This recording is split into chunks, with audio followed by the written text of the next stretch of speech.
જૂનાગઢના ભેસાણ તાલુકાના હળમતિયા ગામે એક વિવાદ ચર્ચાનો વિષય બન્યો છે, જ્યાં આમ આદમી પાર્ટીના નેતા ગોપાલ ઇટાલિયા અને ભાજપના સ્થાનિક નેતાઓ આમને સામને આવી ગયા હતા. જોકે આ વિવાદનું મુખ્ય કારણ એક દિવાલ હતી, જેના કારણે ગામમાં તણાવની સ્થિતિ સર્જાઈ હતી. ત્યારે આ વિવાદ હજુ ખતમ નથી થયો. મંગળવારે ફરી બંને પક્ષના નેતાઓ આમને સામને આવી ગયા હતા, જેના કારણે પરિસ્થિતિ ન વકરે તે માટે પોલીસે તાત્કાલિક ઘટનાસ્થળે પહોંચવું પડ્યું હતું. નોંધનીય છે કે 2 દિવસ પહેલા ગોપાલ ઇટાલિયા દ્વારા હળમતિયા ગામમાં એક ઘરની બહાર ખડકી દેવામાં આવેલા બેલા હટાવી લેવાયા હતા. આ દરમિયાન ગોપાલ ઇટાલિયાએ સ્થાનિક લોકોને આ પરિવારની મદદ કરવા અને તેમના સાથ આપવા માટે અપીલ કરી હતી. જોકે ત્યારબાદ આ બેલાનું રાજકારણ ગરમાયું હતું. ભેસાણ તાલુકાના વિશાળ ગામમાં હલાણને લઈને 2 પરિવારો વચ્ચે છેલ્લા 8 વર્ષથી વિવાદ ચાલે છે અને આ વિવાદ હાલ કોર્ટમાં છે. જોકે આ દરમિયાન આપ ધારાસભ્ય ગોપાલ ઇટાલિયા ગામમાં હલાણ બંધ કરવા માટે ડેલી આડા રાખેલા બેલા ખસેડી નાખ્યા હતા. બેલા હટાવતા ઇટાલિયાએ કહ્યું હતું કે હું આ બેલા હટાવું છું અને જોઉં છું કે પાછા કોણ અહીં મૂકે છે.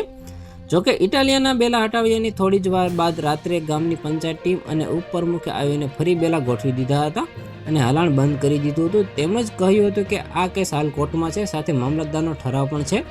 આ પરિવારનું વલણ આ તરફ નથી, તેથી ઇટાલિયાએ વચ્ચે ન પડવું જોઈએ. આ સાથે ગોપાલ ઇટાલિયાને ચેલેન્જ પણ આપવામાં આવી હતી કે તારામાં તાકાત હોય તો બેલા ફરી હટાવી બતાવો. આ મુદ્દે 28 જુલાઈના રોજ સોશિયલ મીડિયા પર આખા ગુજરાતમાં ભારે ચર્ચા જગાવી હતી. જોકે વિવાદ મોટો થતાં હાલ ગામમાં પોલીસ બંદોબસ્ત ગોઠવી દેવામાં આવ્યો છે. તો આના વિશે તમારું શું કહેવું છે, કોમેન્ટમાં જરૂર જણાવજો. આવા જ વિડીયો માટે અમારી ચેનલ સાથે જોડાયેલા રહો.